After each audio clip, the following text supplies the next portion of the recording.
Time now to check in with our 35th District House of Representatives, Dan Griffey and Travis Couture. Good morning, guys. How you doing? Good morning, Jeff. Good to talk with you and good to see you. It's been a busy couple of weeks here since we last checked in. I know there's been a lot of time. Dan, you were just telling me about some time on the floor you had, as well as some of these bills that are kind of starting to make their movement. And as we get closer to the end of the session, I'd imagine things are starting to get a little clearer in focus on kind of how the majority party is working through the things and what you guys in the minority party are doing to trying to elevate what you're talking about here. Travis, let's start with you this time and tell me kind of where are we at? What are you seeing, especially with your position on your side of the budget work? Yeah, right now, I mean, we just got off the floor, so a lot of the policy bills have either died or made it past the House, and now the Senate bills are coming over. We're switching sides. Um, there's still the way it works is, the budget and tax bills don't come till a little bit later, Hmm. and so right now we've got about till next week until we see the House Democrat budget proposal, which I assume will be, if you're considering a 12 to 14 billion dollar deficit, what I'm hearing is that half of that deficit will be made up in with budget reductions or cuts, and half of it with new taxes. And so we don't know exactly what taxes those will be yet, but I highly suspect that the first one on the block will be a massive increase to the B&O tax. Talk to me a Uh, little bit about kind of if it, let's start with the budget cut side of that. Do you have any sense of where that money they may find that, money in regards to budget cuts? Is it different? Is it all the departments across state government get a reduction in percentage? Are there some carve outs for law enforcement or education, or how does that work? um, it, it's hard to tell exactly which cuts they will assume, but there is a universe of cuts between what Jay Inslee had proposed before he left office, and then also a little bit of what Bob Ferguson has proposed in the last month or so, which equals about $6 billion. Hmm. So if you're looking at a $12 billion deficit, that would be roughly half of it. Sure. There's a lot of different things in there. There's a little bit of cutting of administration across state government and higher education, but probably really not a whole lot. Um, the governor, even Governor Ferguson, even came out with a 1 day per month furlough for 2 years for state and some state employees. We'll see if that lands anywhere in the House budget at all, but there's a lot of low-hanging fruit there. Some things that we're opposed to, like we don't want to close down our prisons. Right. So, like in the 35th district, we have a big issue right now. They want to close down Mission Creek, the women's prison up in Belfair. We're absolutely opposed to that, and we want our constituents to know that we're fighting to keep that open. That's a lot of jobs up in the north end of the county, and that low barrier women's prison serves women who don't belong in Purdy, Right. right? And so, and we don't actually believe that that will be a cost savings when we're in the midst of like a crime crisis in our state, where we are in the top five of every top crime category in the bad kind of way across the nation. Now is not the time to be closing prisons and releasing people into our streets. We should be cracking down on crime. That's just one example of many, and there's a lot of different things there. But I assume that amongst the Inslee and Ferguson cuts will be a host of things that the House Democrats bring to the table. Dan, what have you been speaking on your time on the floor here? What was kind of your topic, your theme as well? And then two, talk a little bit about what you see as still continuing with those issues when it comes to uh, the culture of law enforcement in Washington. Again, Travis just mentioned how we're in the top. A lot of folks might at one time considered Washington a safe state, to kind of live your life and things like that. But we've seen those numbers changed dramatically over the last 5 to 10 years or so. So where are you at in kind of helping to push forth again this kind of revisit of kind of a positive frame when it comes to law enforcement and keeping folks safe in the state? Well, I mean, I think the narrative around law enforcement has changed a bit. So we at least have the majority party talking well of law enforcement and acknowledging we need them. But I spend most of my time trying to delay or stop, I think, terrible policy when it comes to crime and punishment in Washington State. In my committee, we just on last Thursday, we had a guy who professes to work for the Public Defenders Association in Washington State, formerly incarcerated individual who was released by Jay Inslee, who was arrested shortly after testifying in our community and being praised by the community safety chair, right? At how he reformed. But I think, Jeff, it points out that we in the House Republicans are pushing hard against the narrative of just let everybody out of prison. We've let so many people out of prison that I think we've made mistakes, and we've let them out too quickly as well. And we've made mistakes, and we put people in a position of being less safe in their homes and their communities. And so I spend almost all of my time working on those. And to that end, we're pointing out that this is why majority party chair of the Community Safety Committee, why we push back. We think you guys are not discerning enough on who you want to release from prison. This guy had enough fentanyl to kill 2,800 people. He had crack cocaine. He had powder cocaine.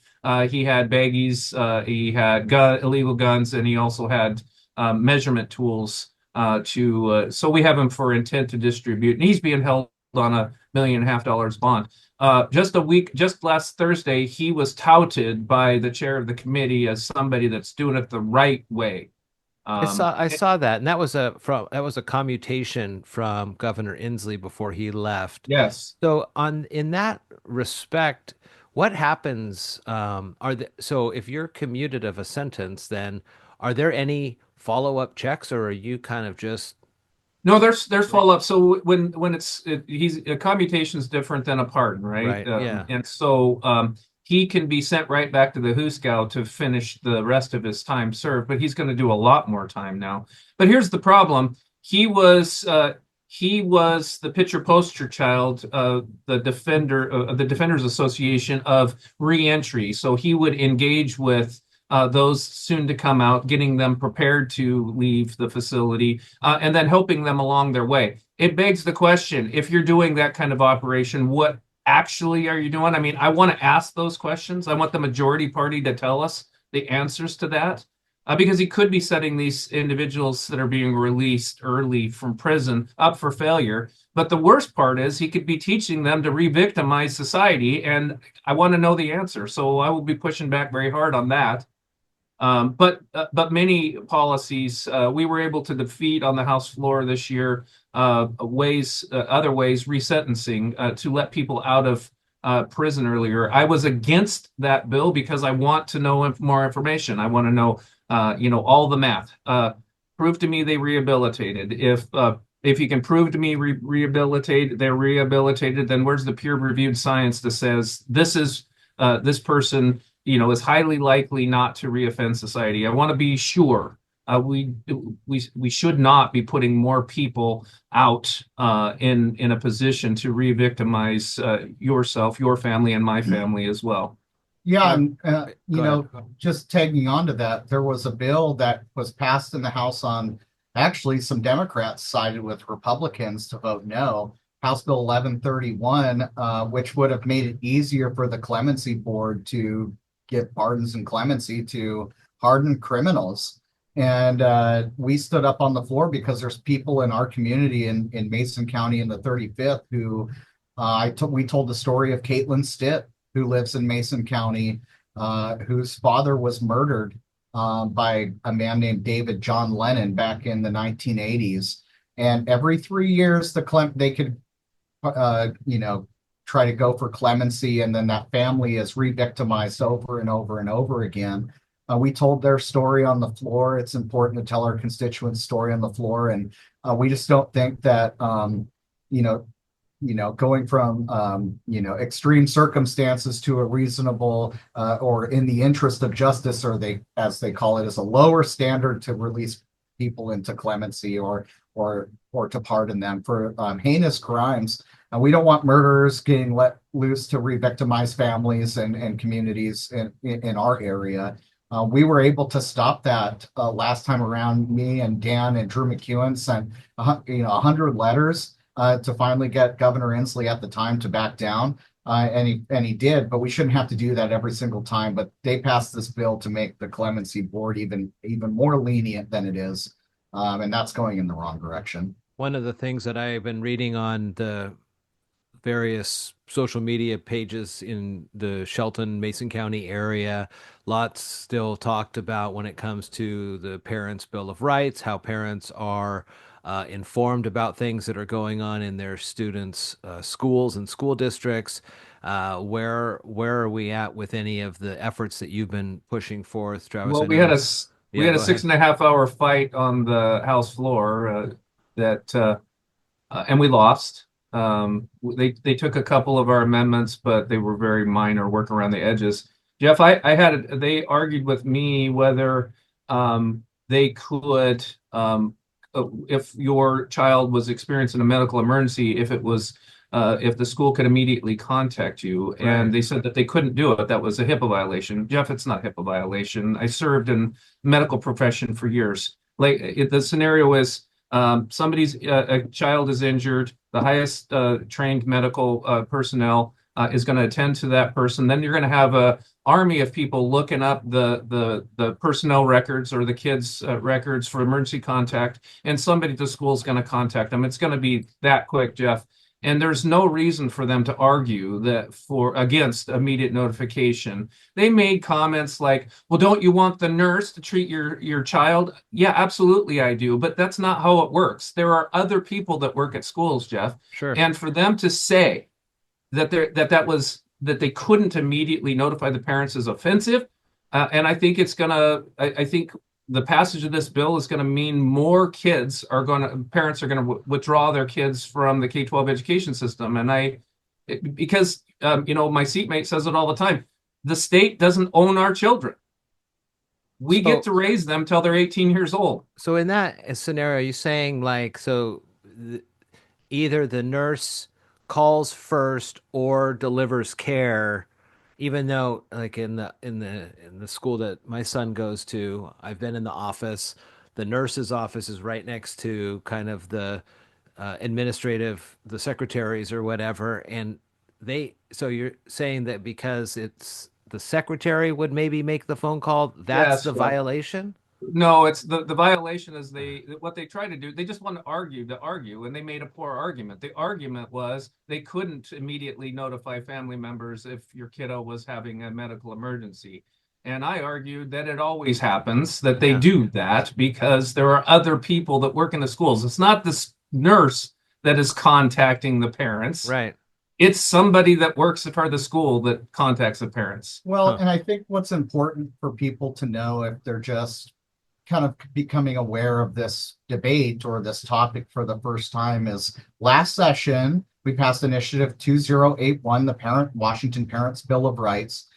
Almost 500,000 people in the state of Washington signed that, and the legislature nearly unanimously passed it, including the very Democrats who seek to undermine it right now. And so what they've done is they essentially passed it knowing that they didn't want it to go to the ballot. They didn't want it to be on the ballot for the election, and they didn't want it.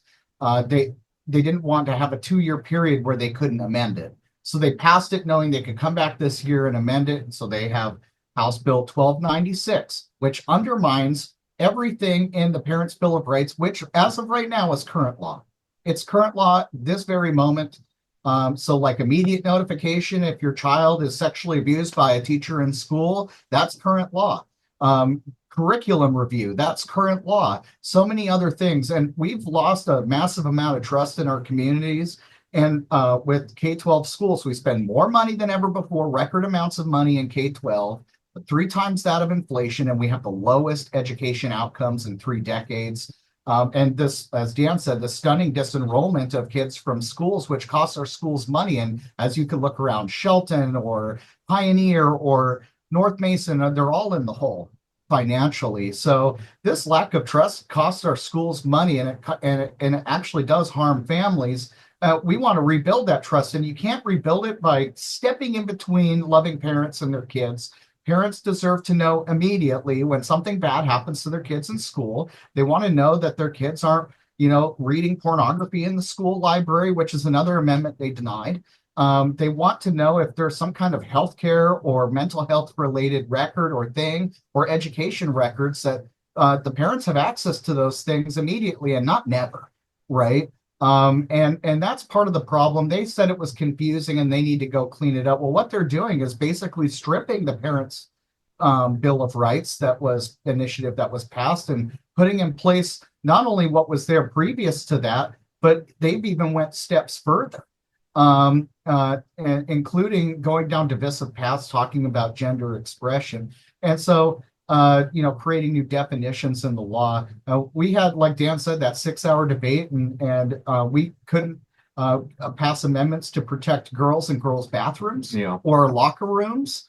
To have religious exemptions for things to protect students and families' religious beliefs. We had one of our members gavelled because they described what was in one of the kids' sex education books. He was gavelled because it was too graphic and vulgar. Oh, he didn't use any vulgar terms. He used actual medical terms, and it was too vulgar. And again, we need to point out, if it is too vulgar to say on the floor of the House of Representatives in Washington State, it's too vulgar to be in an educational material for our kids. The disconnect is very frustrating. I know you guys have a lot of support in the 35th. Obviously, you were reelected to your positions in that aspect. When it comes to trying to bridge some of these gaps in other districts, how, if somebody from another district is watching this interview and kind of learning a little bit more about these, are there other ways that they can bring this up to them? Or, if somebody from the 35th, they probably can't write the lawmakers in the 22nd or the 16th or those other districts, can they? Does that make an impact unless they're part of the? Well, sure it does, right? So sending emails to us helps because we'll elevate your voice like we always do, but sending emails to the committee chairs and to the Speaker of the House. The other thing I've been seeing is a lot of folks are saying, if you don't support this or you do support this, go put pro or con on a message.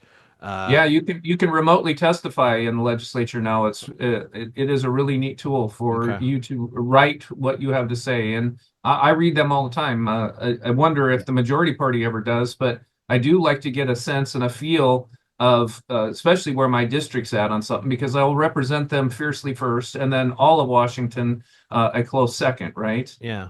I think a lot of folks would love to get a chance to, and we've done these in the past, but are you guys, along with maybe Senator McEwen, thinking of any sort of upcoming town halls to get through this, or is it something? Are these the type of events that happen afterwards? We have a telephone town hall on with the three of us on the 25th of this month. Okay. So we'll get you the information. Love it if you could advertise that. But what we'll be doing is what we do every year in the telephone town hall is we will be calling. We purchase a list, and then we call those people in the 35th district on the list, and then it gives us we usually have pretty good engagement there, 300 or 400 people, which is usually better than the in-person town halls. So it's tough to cover this district. So we usually alternate between in-person town hall and then telephone town hall. This year we chose a telephone town hall. Sure. And we do polling during the town hall where people can press a button, vote yes or no? Do you like rent control? Right? I mean, stuff like that, or should we raise taxes or not? And so we get data back from that. And unfortunately, you can't go all night, so not everybody gets to ask the question, but we're screening the questions ahead of time. So, when we see 100 people ask the same question, we get one in there for that. And it's just a good way when you have such a large district that's a little bit bigger than the size of Rhode Island to contact as many constituents as once. But some people get confused because the number calls their landline or their cell phone or whatever, and they don't know what this is Right. until. So we try to send a voicemail out first saying, here's what this is and how you can participate. But last session we had record amount of participation, thousands and thousands of people. I think it was like 4,000 people in that telephone town hall. And so we're looking for Little over 300 made it into the queue. Yeah, that's awesome. That's great. And then That's we just also completed a mailer questionnaire as well. The three of us did that, and we were now processing the overwhelming response. It's quite clear that people think they're paying too much money for things. I agree. It's quite clear that they want more say in how their schools handle things. And they think crime is, out of control. And I agree with them on all of Oh yeah, those. we've got thousands of those question cards we mailed out to every voter in the 35th. We got thousands and thousands. They're still coming in, and we're trying to tabulate all of the answers that people gave us in those postcards.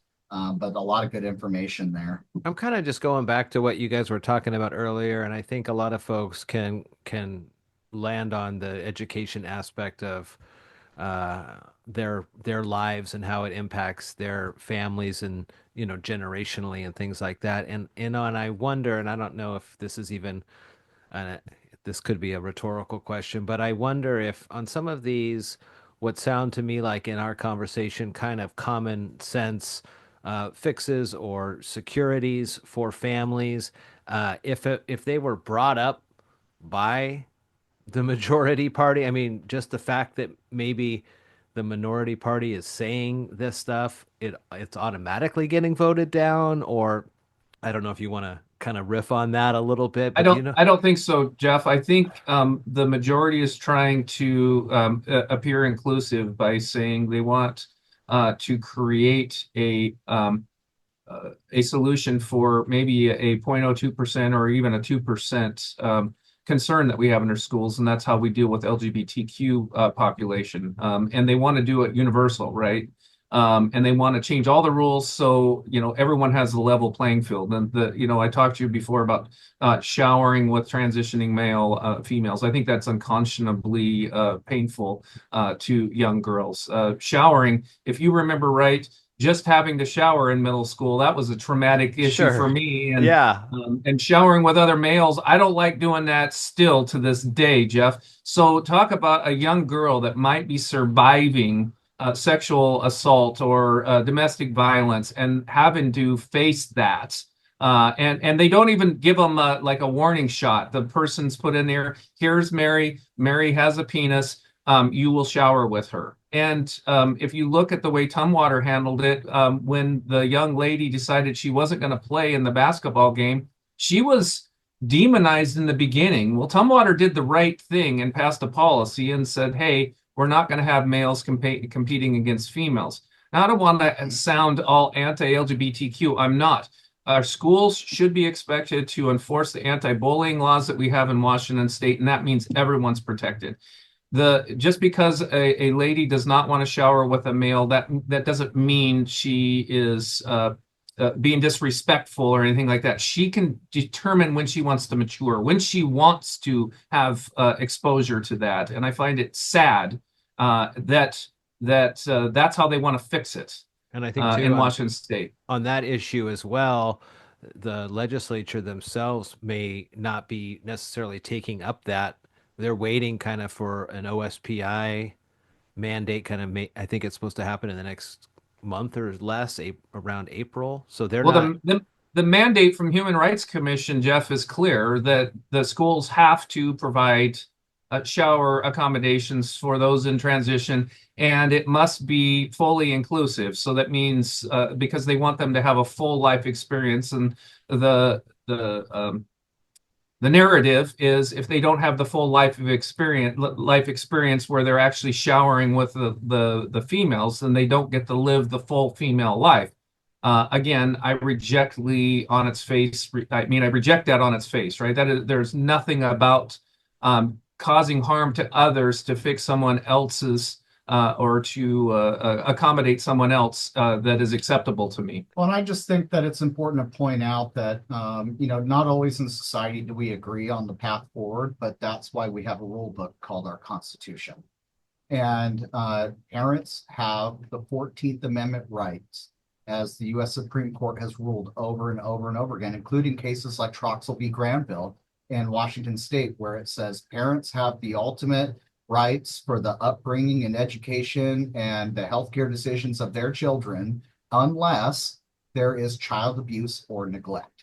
And so, separate from abuse and neglect, parents have this fundamental natural law constitutional right, and you cannot go and infringe and erode that in seek of some policy prescription in state statute. And that's part of the problem. And we have had the slow erosion of those constitutional parental rights in this state over the course of 40 years.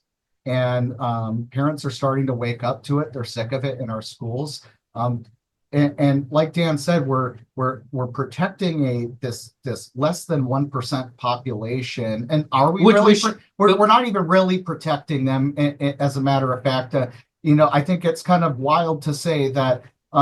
Well, we need some of these pornographic books in our school libraries because LGBTQ kids might want to read those. I mean, that's nuts. I don't care if you're an LGBTQ kid or a straight cisgendered heterosexual kid. You don't need to be reading pornography in your school.